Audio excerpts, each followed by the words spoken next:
welcome to the first episode of For All Stages and Ages, the podcast designed for parents and children going through all stages and ages of life. Today, we are speaking to Alison. She is a nursery manager and a forest school leader. So, we're going to be having a little chat with Alison and finding out a little bit about a day in the life of forest school and what parents and children can expect from a session. So lovely to meet you, Alison. How are you? Yeah, good, thank you. Fantastic. So, what's the philosophy, Alison, behind forest schools, and why do you think outdoor learning is important for children? So the philosophy behind forest school goes back many centuries, right back to Froebel and Rousseau, learning outdoors and identifying that children's learning is innate. It's about their surroundings and how important for their health and being outdoors. The Scandinavian educational approach is outdoor gardens, the kindergarten, literally as it says, child in the garden. And they brought the forest school approach over to the UK back in 1993. And since then, it's just kept evolving. Everyone's realised how important it is for children's emotional well-being as well. Brilliant. Okay. And what would a typical day or a routine be like at a forest school? What can parents expect from a session? Yep. So the beginning of the forest school, we always sit in our circle around the fire pit and we talk about our safety agreement because that is the key part of forest school. We want children to be able to take those risks, but obviously in a safe environment. So we go over capping on those, and then the children are free to explore the environment how they want to. We will have some activities, adult led, that we will set up. We'd have a plan based on what happened at the previous session, building on those learning and the skills the children are doing. But the children over the weeks, as they build their confidence and learn what a forest school is, they will come and ask for the tools. They will initiate their own learning. And it's very much about children making their choices of what they want to do and how. Brilliant. Okay. Thank you. So, what would be some of the key skills and lessons the children can learn through outdoor activities? What would you say are the sort of the key skills that they might pick up? So starting with team building. So we do them building with using ropes, tying the knots. We might make rope walkways for the children. And that requires a collaborative approach. So the children working together, supported by the adults in that teamwork activity. There's also obviously the emotional resilience. So using tools for the first time can be quite scary for some children. You may have those that straight in, and again, reassuring them about the safety, reminding them, and just keep on trying at things, using the tools and developing their skills helps to build their confidence and that self-belief in what they can do and develop that resilience, which will become a useful life skill for them. Brilliant. And with forest schooling, it's open to anyone. People obviously in a regular school system, they have forest schools attached to them. But people that are parents that are home educating may want to get involved in either an organisation that's already got a forest school or set one up themselves. How can they adapt activities for children that may be needing additional assistance, so SEN or SEN children? How would you sort of adapt activities for children of different ages and developmental stages? So Forest School is inclusive and anyone can access it. It's just knowing the children, knowing what their abilities are and making those adaptations. We have a child who's on the autistic spectrum and he comes along, but he's got that adult one-to-one because it's about knowing what level of support they're going to need to keep them safe, but allowing them to still participate in Forest School. Would there be any different sort of activities, or would there be any amendments to any of the activities that would be made or needed to be made for children that do have additional needs? Things like fire, we do have campfires with the children, so we would need to make sure that they're safe, that they're not going to approach that fire. It may be that usually we would have a build up until we actually do the fire, and we'd have role play with fire. So until we was confident enough that child would be safe around the fire, we wouldn't light the fire. But it may be that we just have some role play so that they still get that experience. Okay. What training or qualifications are needed to run a forest school for parents that may be interested in setting one up for themselves? So to be a forest school leader, you'd need a level 3 qualification. There are lots of other sort of introductory courses, level 1s and level 2s, but in an educational establishment, you would need a level 3. And there's also the first aid element as well to consider.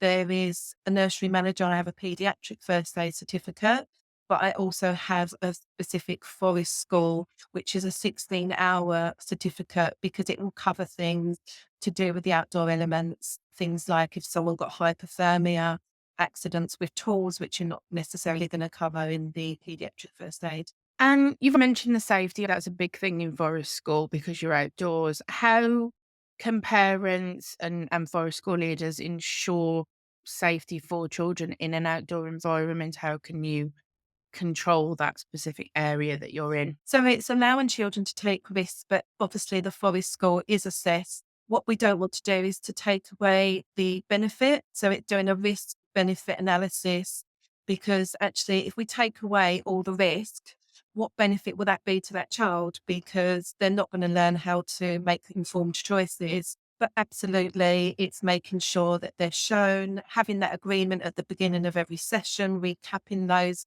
risk activities is key. And absolutely, it's just knowing the children, knowing their abilities, and making sure that they are safe, but able to make those choices as well. I suppose it is just finding the balance. That's the whole point of forest school, isn't it? Is to be able to have a little bit of a risk element because that's how children learn, but it's doing it safely. What are some of the biggest benefits that you've seen for children at forest school? But I think for me, just seeing how much they grow and love being outdoors. I wish I could do forest school every day, because the children come in the morning and as soon as they see me, I'm the forest school person. "Oh, we're doing forest school today." And just they thrive in the outdoor environment. I think because they've got the freedom and they're doing things that are risky and they normally wouldn't be allowed to do, just really empowers them and motivates them to learn. Yeah, my little boy, he's 4 in April. He does forest school at his preschool and he loves it.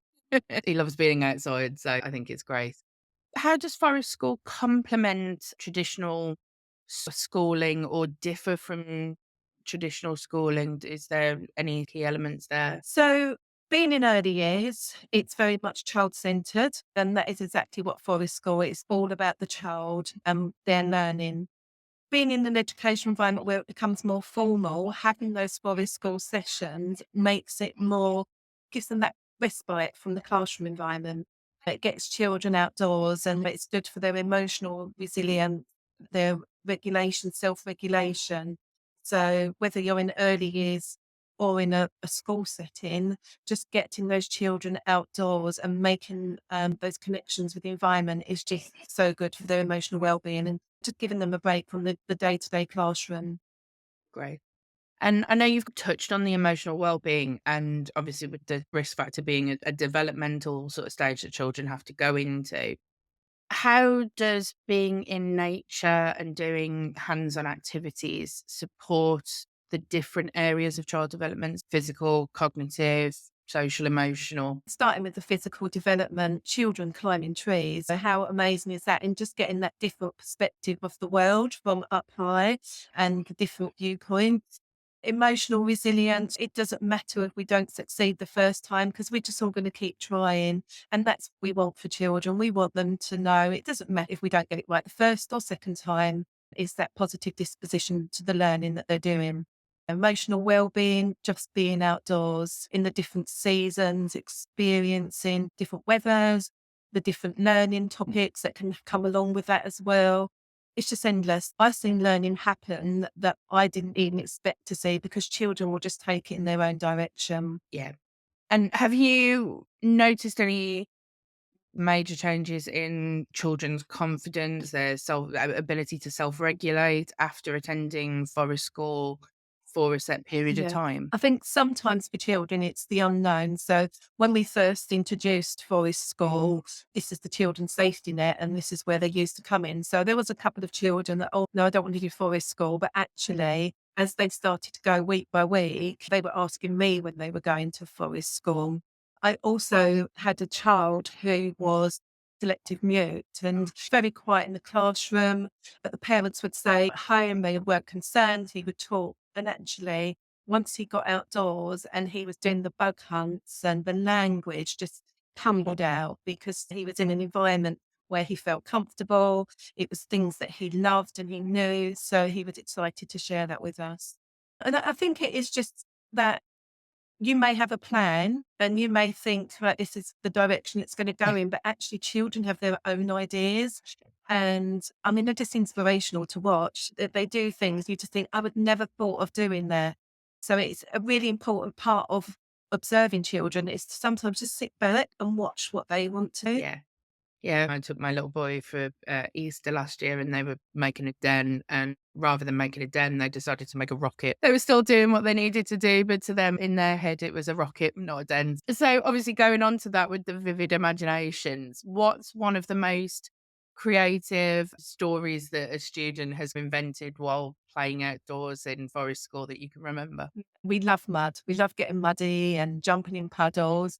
And one day they were making mud pies, and one of the children decided it wasn't a mud pie, it was going to be face painting. And you don't say no to children. And yes, come on then. So I ended up with mud all over my face. And the children, again, some people pay, don't they, to have mud treatment. So we allowed this face painting with the mud.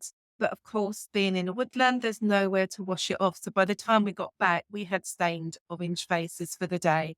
But it was just still great fun. It was following the child's lead, and he was talking about it for weeks after. So Yeah. we done our bit. My little boy, when they were doing the fire pit, and my little boy was really upset because the fire department that weren't there. He's very into fire trucks, and he kept saying, "Can't have fire, mummy. Can't have fire. No fire trucks." I was like, "It's okay. It's okay." Have there been any priceless sort of reactions from the children when they've encountered, I don't know, a certain bug or a critter or something outdoors for the first time? Has there been anything that sort of stuck out in your head?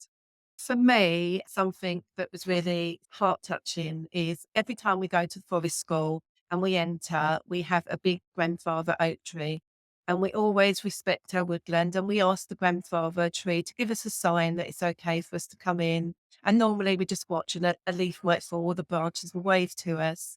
And the last time we was on forest school, just as we was leaving, one of the children said, "Oh, hang on, I need to go and see the grandfather tree." And she just gave the grandfather tree a big hug and was like, "I love you, grandfather tree." And that was really heartwarming to see, just making that connection with the environment and the love for outdoors. Yeah. Oh, that's really cute.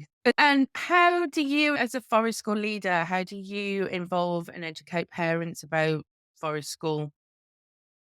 Yeah. So inviting them on the sessions and open days, having the activities out for them. But I think, yeah, the main way is to really get them to come to one of the sessions and experience for themselves. I've got memories from when I was a child and I was always outdoors and climbing trees and making dens with the tents and with my mum's sheets on the washing line. And it's for them to go back to that and see for themselves, actually, this is what the children need. They need to be outdoors more. Yeah, it's good for the parents to come along. Yeah. And what has the community's reception been to your forest school? Have they been welcoming of it? Have they been wanting their children to maybe come on it? Yeah, absolutely. When we go to the woodland site, we walk there and we've got our big box that we wheel along. And people have actually said to us, "Oh, what's in your box?" And the children will excitedly tell them that we're going to forest school and just getting that positive response from them on how lovely it is to see the children outside. Are there any community events that, or certain celebrations or ways that forest school can get involved in those sort of things? Absolutely. We have lots of community spaces where there's always groups happening. There's a woodland nearby where they have like a fairy space, and you can hang and you can take the decorations. And so it's on the local media of things that you can do in those spaces.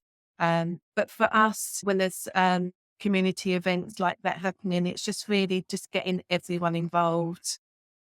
Brilliant. And what's the funniest memory that you've got from, I'm assuming probably children, but maybe one of the adults there as well? What's the funniest or most memorable incident that has maybe happened during one of your sessions? I think it's actually going to be a parent and invited the parents along to a forest school session. And it was a really wet, muddy day. And one of the parents turned up in stilettos. So you can imagine by the time we'd walked through the woodland, the hills had sunk so much. She embraced it. But I think it's just really making sure the parents realise what they need. They need to be prepared when they go into a woodland. Okay. So actually, we'll go on to that one then next. So, what do children and parents need to prepare for a forest school session? What would your sort of top pieces of clothing or equipment needed? Many Great. Yeah. things. And just obviously depending on the seasons, we have waterproofs for the children. But even in the summer, if you're going into a woodland area, still making sure that your arms and legs are covered to protect obviously from nettles, any sort of insects that might be around as well. So wellies and the clothing, absolutely. And then it's just having the tools that you're going to need, just a bit of road magnifying glass to do some identifications and yeah, just preparing what you need for that session. Brilliant. And I know we don't necessarily have it in the UK, any sort of major incidences outside that we need to be aware of, as opposed to man made kind of things like the fire pit, for example, bites and things like that, that they need Mhm. specific types Yeah. of things that they need to be aware of. The biggest thing that I was taught on my training is if you're going into a woodland area, is obviously the animals that are going to be accessing it. Could have deers and foxes. So it's just making sure I actually have a tick remover in my first aid kit. And so that is why, again, wearing your long sleeves and long trousers to protect you from those. Lovely. Yeah, I was gonna ask about the ticks. I wasn't sure whether it was. Mm. I know it's not quite as prevalent as it is, say, in the US, maybe, but I know we still Yeah. do have Lyme disease and things like that, don't we, in this country? You mentioned animals briefly. So, have you ever had any wonderful animal visitors join you during a forest school session, or seen anything that's out of the ordinary? So I've not actually seen the animals, but children are fascinated by poo. So we do go on animal poo hunts and identify what animal might have made that. Yeah. Yeah. Yeah. I don't know what that fascination is, but yeah. And do the children ever come up with games or activities that sort of surprise you with their creativity? Obviously, I know you've mentioned about the face mud mask, but has there ever been any other sort of games or activities that they've come up with? Yeah, the usual things like tea parties.